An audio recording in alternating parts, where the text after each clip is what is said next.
ఐదుగురం అండి మేము దేవాంశ్ కూడా కలిసి. నేను అనుకుంది ప్రతి దేవాంశ్ చేస్తాడా? మీరే చెప్పండి. ఈరోజు పిల్లలు వింటారు అంత ఈజీగా. అయినా ఈ సందర్భంగా రెండోసారి నేను మాడతా. అదేవిధంగా బాబు గారితో నేను మాడతాను. అమ్మతో యుద్ధం కూడా చేస్తాలే, అమ్మే కదా, పర్లేదు చేస్తా. ఎందుకంటే అంతా చర్చించాలి, మాట్లాడాలి. సో నేను కూడా ఇక్కడ ఉన్న కార్యకర్తలు కోరేది అదే.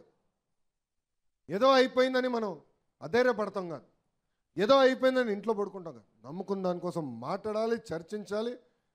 జాతీయ అధ్యక్షుల వారు పార్టీ ఆఫీస్లో ఉంటారు, నేను ఉంటాను, ప్రజా దర్బారు పెడుతున్నా, కలుస్తా, సమస్యలు పరిష్కరించే బాధ్యత మేము తీసుకుంటాం. ఎస్, మన నియోజకవర్గంలో ప్రత్యేకమైన పరిస్థితులు, అందుకే పార్టీ అబ్జర్వర్ని ఇద్దరిని వేశారు. ఈరోజు అబ్జర్వర్స్ ఆధ్వర్యంలో కమిటీలు వేసుకుందాం, ఇతర కార్యక్రమాలు చేసుకుని ముందరికెళ్దాం.